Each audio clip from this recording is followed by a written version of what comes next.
Managing committee मक्का मस्जिद गंगानगर और Jamaat Islami Hind RT नगर Bengaluru unit के ज़र एहतमाम मस्जिद दर्शन प्रोग्राम मुनक़्क़द किया गया। इस प्रोग्राम में गंगानगर और आरटी नगर इलाक़े के गैर मुस्लिम बरादरान शरीक रहे। इन्हें मस्जिद का दर्शन कराया गया। इस मौके पर जमात इस्लामी हिंद के जनाब अकबर अली ने कन्नड़ा ज़बान में ख़िताब करते हुए मस्जिद दर्शन की अहमियत और ज़रूरत पर रोशनी डालते हुए बताया कि आज ज़ात बरादरी से हटकर तमाम इंसानों के दरमियान भाईचारगी और मजहबी रवादारी की ज़रूरत है। इस तरह के प्रोग्रामों से रवादारी कायम होती है। इस मौके पर साबिक़ MLA mister Krishnappa, mister Nagaraj, mister Anand, mister Vijay Kumar, mister Ramesh, mister Manjunath वगैरह शरीक थे। उन्होंने अपने अपने ख़िताब में इस प्रोग्राम को सराहा और ख़ुशी का इजहार करते हुए बताया कि इस तरह के प्रोग्रामों को वक्तन फ़वक्तन मुनक़्क़द किया जाता रहना चाहिए। मक्का मस्जिद के ज़िम्मेदारों में जनाब क़मरुद्दीन, जनाब याकूब साहब, जनाब अयूब ख़ान मौजूद थे। जमात इस्लामी हिंद के जनाब एहतशामुद्दीन, जनाब मसूद शरीफ, जनाब फ़ेरोज़, महबूब पाशा, माज मनियार वगैरह मौजूद थे।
He's sacred.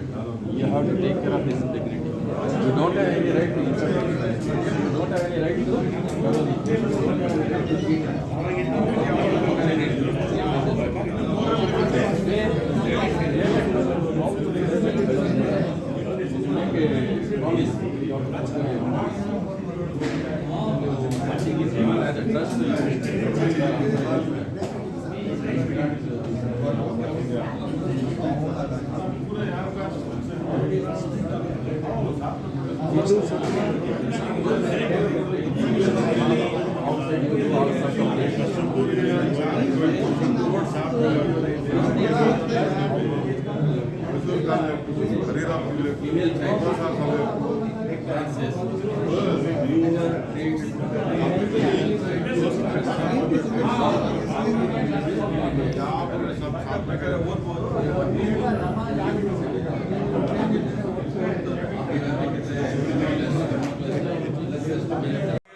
ಬಯಲಲ್ಲಿ ಒಂದು 4 ಗುಡ್ಡ ಊರಿ ಅಲ್ಲಿ ಮಸೀದಿ ನಮಾಜ್ ಮಾಡುವಂತ ಒಂದು ಕ್ರಮ. ಅವಾಗೆಲ್ಲ ಇಷ್ಟು ಡೆವಲಪ್ ಇರಲಿಲ್ಲ.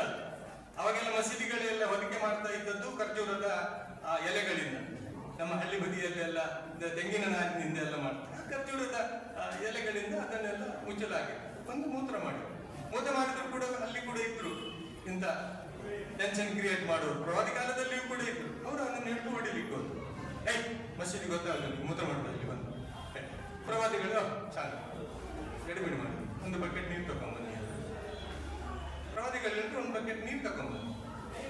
ಹೋದ್ರು ನೀರು ತಗೊಂಡು ಮೂತ್ರ ಮಾಡಿದಲ್ಲಿ ಹಾಕಿಬಿಡಿ. ಹೋಗಿ ಕ್ಲೀನ್ ಆಯ್ತು. ಅವನಿಗೆ ಹೇಳಿದ್ರೆ ನಾನು ಕ್ಷಮಿಸಿದ್ದೇನಪ್ಪ, ನೀನು ಹೋಗ್ಬೇಕು, ಇನ್ಮೇಲೆ ಬಂದು ಇಲ್ಲಿ ಮೂತ್ರ ಮಾಡ್ಬೇಕು, ಪವಿತ್ರ ಜಾಗ. ನಾನು ಅವರಿಗೆ ಅದೇ ಹೇಳಿ, ಅದು ಮೇಲು ಇದು ಮೇಲು ಅಂತ. ಹಾಗೆ ನಾನು ಎಲ್ರಿಗೂ ಹೇಳೋದು ಏನು ಅಂತ ಹೇಳಿದ್ರೆ, ನಮ್ಮ ಯುವಕರಿಗೆ ಸ್ವಲ್ಪ ಹೇಳಬೇಕು. ಮಸೀದಿಗೆ ಮೆರವಣಿಗೆಗೆಲ್ಲ ಕಲ್ಲು ಬಿಡ್ತದೆ. ಅದಕ್ಕೆ ಯಾರು ಟೆನ್ಷನ್ ಮಾಡಿಕೊಂಡು ಆಕ್ಷನ್ಗೆ ರಿಯಾಕ್ಷನ್ ಮಾಡಬಾರ್ದು. ಬದಲಾಗಿ ಅವರಿಗೆ ಕ್ಷಮಿಸಿ ಬಿಟ್ಟಿದ್ದೇವೆ ಅಂತ ಹೇಳಬೇಕು. ನಿಮಗೆ ದೇವರು ನಾಳೆ ಆದರೂ ಒಳ್ಳೆಯ ಬುದ್ಧಿ ಕೊಡ್ತೀಯ. ಎಲ್ಲ ಸಮಾಜದಲ್ಲಿ ಒಂದು 2-3% ಇರ್ತವೆ ಅಂತ. ಈ ಹಣ್ಣುಗಳಲ್ಲಿ ಎಲ್ಲ ಹಣ್ಣು ತಿನ್ಲಿಕ್ಕೆ ಯೋಗ್ಯ ಇರುವುದಿಲ್ಲ, ಕೆಲವು ರಿಜೆಕ್ಟ್ ಇರ್ತದೆ. ತರಕಾರಿ ತಂದ್ರು ಹಾಗೆ ಎಲ್ಲ ತರಕಾರಿ ತಿನ್ಲಿಕ್ಕೆ ಯೋಗ್ಯ ಇರುವುದಿಲ್ಲ, ಕೆಲವು ರಿಜೆಕ್ಟ್ ಇರ್ತದೆ. ಅದು ನಮ್ಮ ಸಮಾಜದಲ್ಲಿಯೂ ಕೂಡ ಕೆಲವು ರಿಜೆಕ್ಟ್ ಮಾಲ್ಗಳಿವೆ. ಆ ರಿಜೆಕ್ಟ್ ಮಾಲ್ಗೆ ಡಿಮಾಂಡ್ ಯಾವಾಗ ಬರುದಂದ್ರೆ ಇಂಥದ್ದು ಆದ ಕೂಡಲೇ ರಿಜೆಕ್ಟ್ ಮಾಲ್ಗೆ ಡಿಮಾಂಡ್ ಬರ್ತದೆ.